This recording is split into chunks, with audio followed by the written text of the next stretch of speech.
We're adding yet another entry into my series, the Spooky Season Yapping Session. If you guys are new here, this is where I take the latter half of September into October, all the way through Halloween, to kind of watch Halloween type movies, horror movies, and then talk about them. And this time, I watched The Conjuring, the first one from 2013. So we're going to talk about it.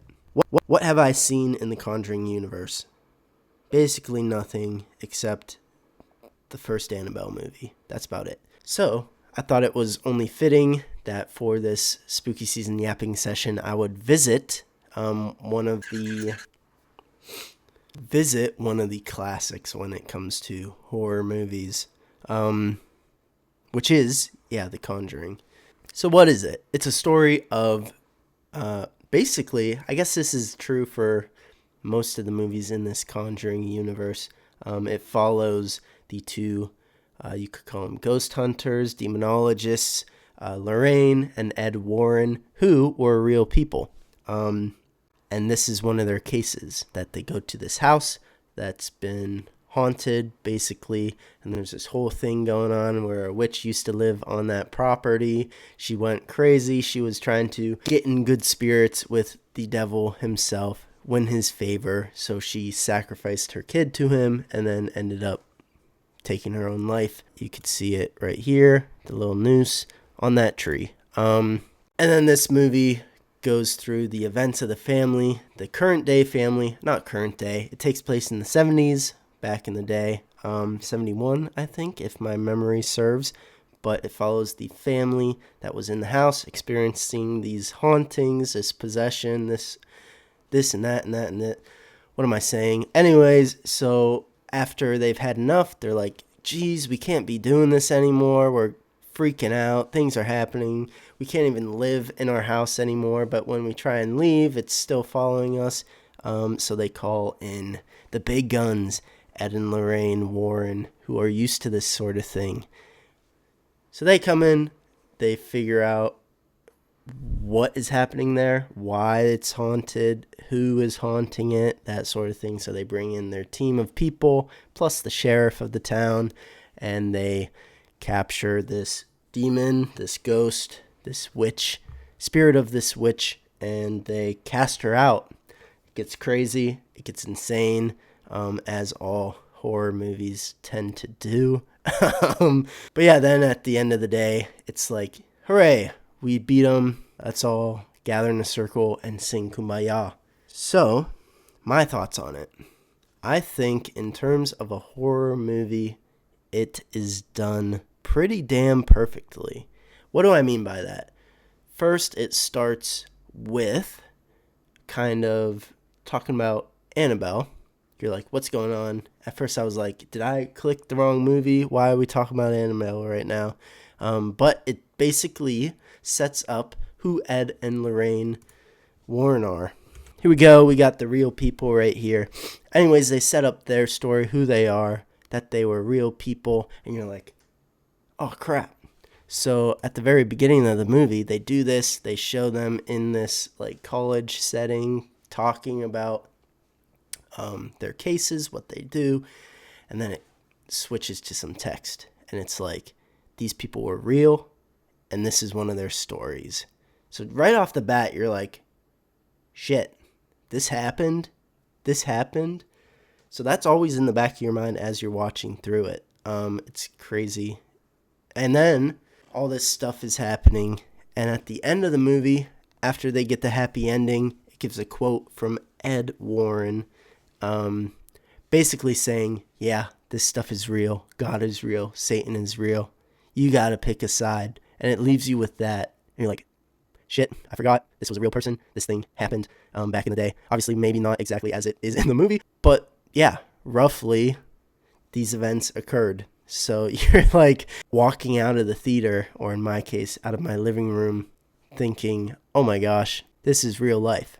Not just like It the Clown. And you're like, whatever. It's not that scary because it never happened. This, in terms of a horror movie, it starts out and ends out with that idea of trying to scare you, being like, hey, this happened in your world. It's not some fantasy world. So in terms of horror movies, yes, that is very effective in scaring people. Why else did I think it was a perfect horror movie? That's the biggest thing, is those two caps of the movie. Another thing is switching back and forth from the family, it being haunted, to the second family, Ed and Lorraine and their family, and them trying to deal with it, and then coming in, and then it wasn't like over the top, like jump scares, over the top gore, over the top, I don't know, does that make sense? Like, it wasn't completely over the top. It had these elements kind of just sprinkled in at first of the horror happening, and then it really ramps up with the what do you call it? The exorcism that Ed performs. So yeah, just overall, it was in terms of a horror movie, very, very well done. And yeah, when was this? 2013. And it wasn't too long. Hour and 45 minutes, hour and 50.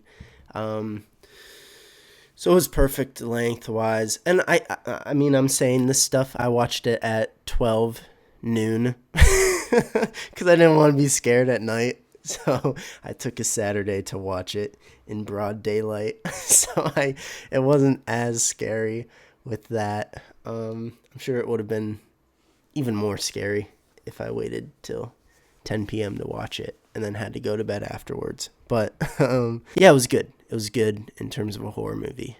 What are some things that I liked about it?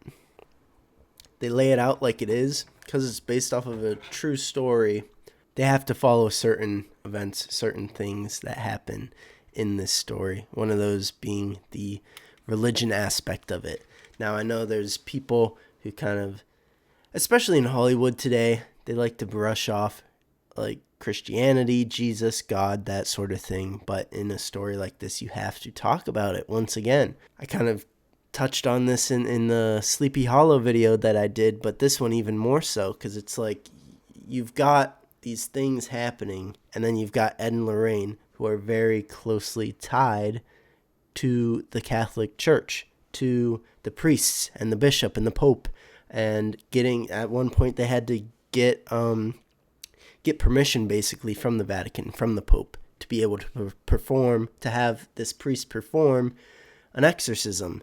That doesn't really matter towards the end of it, because Ed had to do the exorcism on his own. But I don't know, I just thought it was cool, the history of it, because like I know when I was in college, I went to one of those very closely related to what happened in here, where a priest came in, and you could go to this, him talking about the exorcisms that he's performed, and you can ask him questions, and he kind of gave his background and told a few stories about what he's seen. But it really gets interesting when people ask the questions, and he's like talking about seeing people floating in the air, and like the immense strength that a 12-year-old girl can get when she's under possessed or whatever. And like all these stories, it's like, I'm a believer, so I know that this stuff has happened in the past, and why it happens, how there is such thing as good and evil in the world today.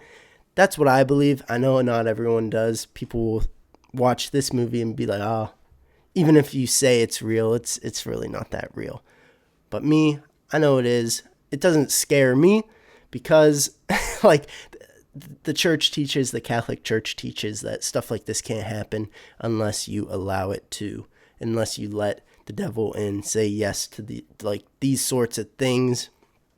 And they even kind of touch on that too, with Ed asking if the children are baptized or if they're baptized, and they're like, we're not religious. And I'm not saying that if you're not religious, oh, you're gonna get possessed or this or that, but like it doesn't help if you're not educated on, hey, this has happened in the past, and how do I kind of protect myself from that thing happening to me, to my family, to my home, that sort of thing. So I found that interesting when I listened to a real life exorcist guy, and how, yeah, these things happen. And we get a good glimpse into that, into the religious iconography, so like the crosses around the house that they set up, And yeah, the like the whole speaking in Latin, saying these prayers to piss off the demons and that sort of thing. And it's like, yeah, that is what they still do today, what they have done in all of history. So having that in there and not being afraid to have that in there, I mean, it is 2013. It wasn't, Hollywood wasn't as woke as it was today. It wasn't as taboo to talk about Christ and that sort of thing. And from what I can tell, I know there was another Conjuring movie, or was it something else, where it was like they brought in a religious leader for all these other religions. Like there was a Jew, there was some witch doctor, there was the regular Catholic priest, and they all like Avenger team up to fight off these ghosts. And that, like, to me, that's not how it works. There's only one God. And like whatever you believe, that's what I believe. But like in no world can you have all the religions team up like the Avengers to kick out a ghost. So that style of it was obviously more modern. That came out like last year or 2 years ago. I forget which movie it was, but something like this came out in 2013. They were very, hey, we have to have religion in it. We have to have the Catholic Church in it because that's what it is. What else did I like about this? It was mysterious, the little mystery aspect to it. Like, why is this happening? Who is causing all of this to happen? And then obviously wanting to make sure that everyone gets out of it okay. Everyone gets out of it alive. And anytime I've got a soft spot for like the family stuff, anytime that, especially the little girls of the family, the sisters, are getting messed with, it's like, please be okay at the end of it. Because I hate to see anything other than that. The dad in this movie was a goat. He was the goat. A lot of movies today, they like to make the dad seem stupid or worthless, or they want to make sure that the girls are girl bossing, so they push away the dads. But both Ed and then the dad of the family did very well in like trying to, hey, protect, well, in the case of the dad of the family, trying to protect his daughters, trying to protect his wife, even when the exorcism is happening on his wife and like the wife is freaking out and like you can see the demon coming out of her face. The husband is like, you gotta stop, you're hurting her, she's gonna die, stop. So yeah, that husband being the protector of the family, a leader, courageous. And then we got like some other characters, a little comedy into it too, which was a great plus to the movie. We had the sheriff and we had Drew. That's my name, so gotta relate to the guy. And he was risen up the big sister. That was pretty funny. But just their dynamic and how they were kind of comic relief was fun and funny. Not like over the top comic relief. It was just these small jokes here or there, or stuff happening to them where you're like, oh, that's kind of funny. That contributed to it being such a good movie. What else? Anything else? It's a horror movie, so they don't have like super big emphasis on the score or the music, so that didn't really have any play into it other than scary sounds, that sort of thing.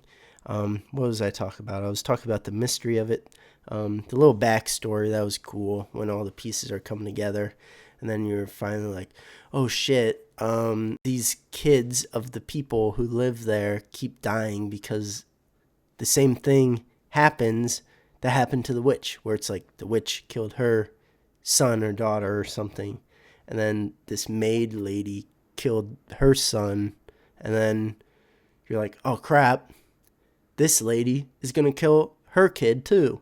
So then the high stakes are going, and everyone's trying to race back to the house before the mom of the story goes through with it, and against her will, kind of offs her kid. Not fun, not great.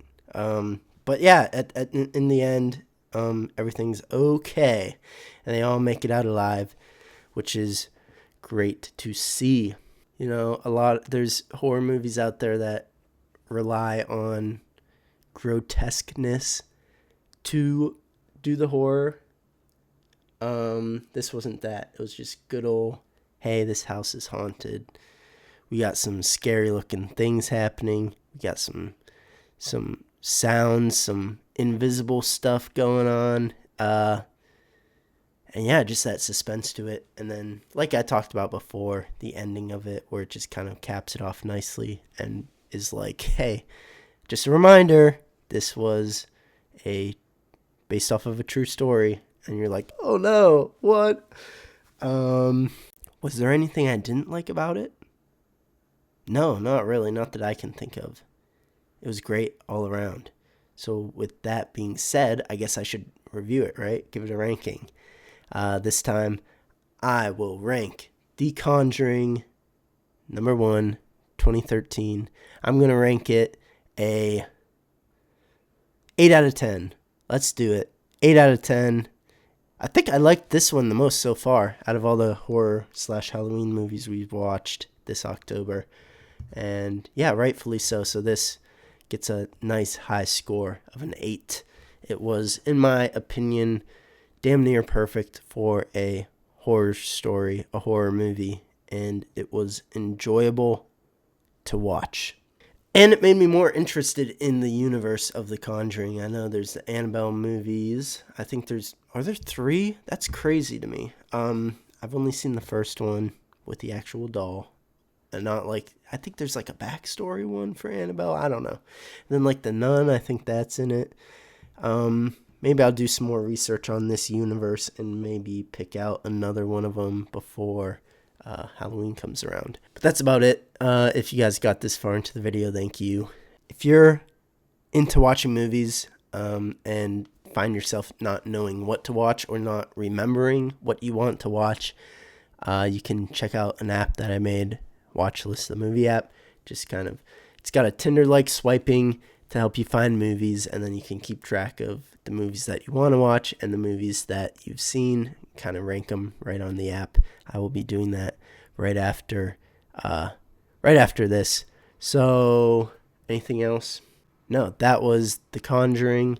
I'm not sure what I'll be watching for the next video of this spooky season yapping session, but I'm sure we will find something great. Anyways, that's about it. That's all I have to say. I will let you guys get on with your day. That rhymed. Bars. All right. Thanks for watching, guys, and I will talk to you in the next one. Bye. I don't know if you guys can tell, but I always I tend to do a lot of my recording in clumps, but I will I will change my hat. I'll take off my hat. I'll put it backwards or forwards, or put glasses on or take them off to kind of vary what I look like so you guys can't tell. So I don't know why I told you that, but I did. I thought it was funny because this is another one of those times. Anyways, back to The Conjuring 1.